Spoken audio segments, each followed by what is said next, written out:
It's about 6:30 on the morning of my chemo. I am due in for chemo at 7:30. So that means now that it's an hour ahead of time, I have to apply the lidocaine cream. Looks like that. I actually had to specifically ask for this from my doctor. This is not something that they automatically prescribe, but you want to have them prescribe it because it numbs the area of the port that they're going to put the needle into. So, hi, I'm Jocelyn.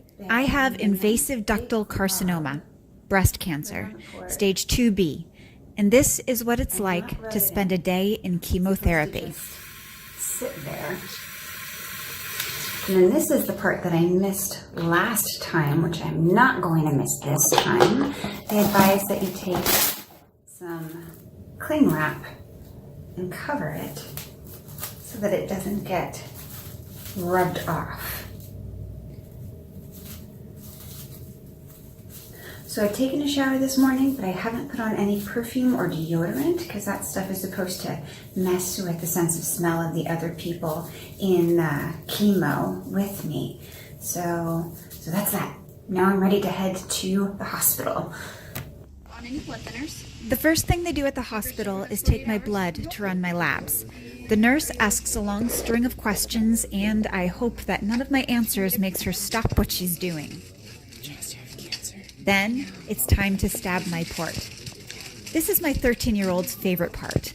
Miles, by the way, is my chemo companion and videographer. Are you going to stab your port? Mm-hmm.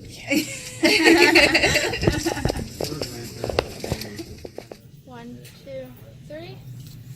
I don't know, my hands might have been in the way for that. It's fine. You still got stabbed. The port is a little plastic button and catheter embedded just under the skin of my chest and looped into an artery. They use a port because the chemo drugs could cause serious damage if they leaked out of a vein. Is it a long treatment today?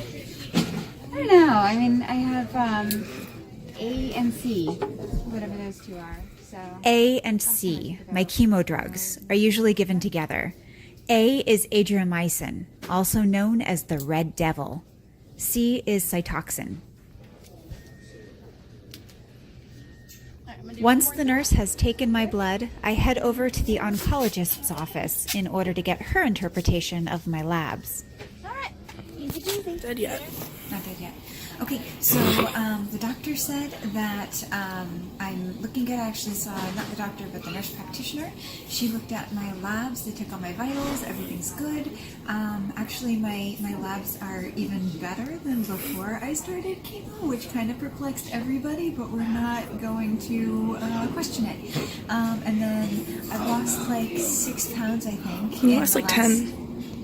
Was it 10? Was that much? I thought it was like... Because you were like, well, it was 122 when we checked it again, but at first you were like 130 something. Something, yeah. You lost like 10 pounds. Yeah, so I've lost some weight in the last 2 weeks, but that didn't really seem to alarm anybody. Nobody really mentioned it except for us. So that's that. So now just waiting to get hooked up to the chemo machine. No, actually, the anti-nausea medicine right. that reacts to everything in chemo that takes more time than the actual chemo. That's right. So first I get all my anti-nausea stuff and my steroids so that I can, like, you know... Not die. Not die. Do that, right? And then I get to get my chemo. And so we're in it for a while. We've got board games to play. And I've got my doge. Okay. Okay. it will be. Yep. I'm just getting you. Before we start the chemo, I get pumped full of stuff that is supposed to counteract the side effects.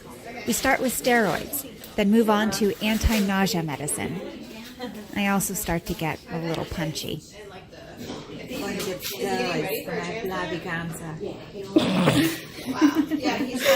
What was that accent?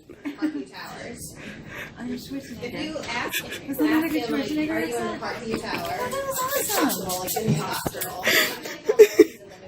We'll work on it. Okay, wait, do it again. Get down. Get to the chocolate. Let's see, that was better.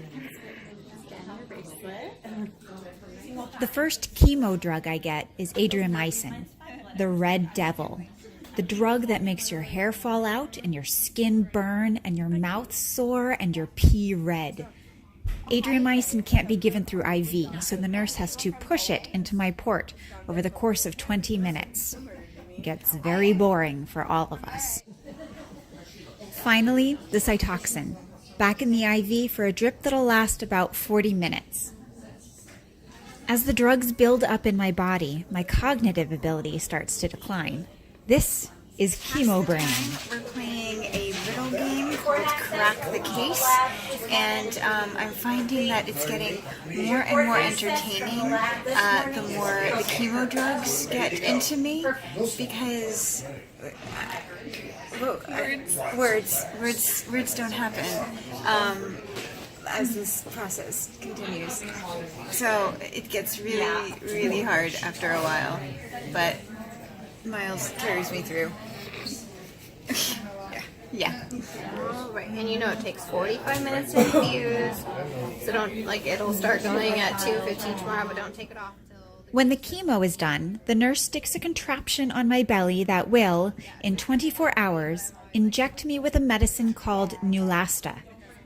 Neulasta stimulates my bone marrow to make new white blood cells to replace the ones that were killed off by the chemo. This is where the bone pain comes from. Over the next few days, I'll be achy all over and I'll feel strange electric shocks shoot through my body. The device will stick me with a needle that will remain in my belly until I take it out after the injection. Seems grotesque, but I have a lot of piercings and it's not much different. But what makes this automated device especially nerve-wracking is that I never quite know when the needle is going to stick me.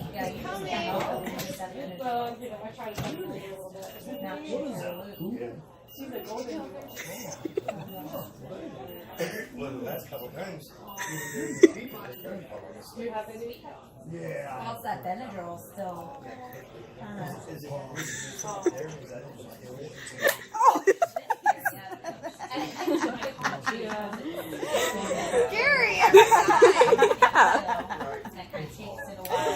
But the best is when we get a furry visitor.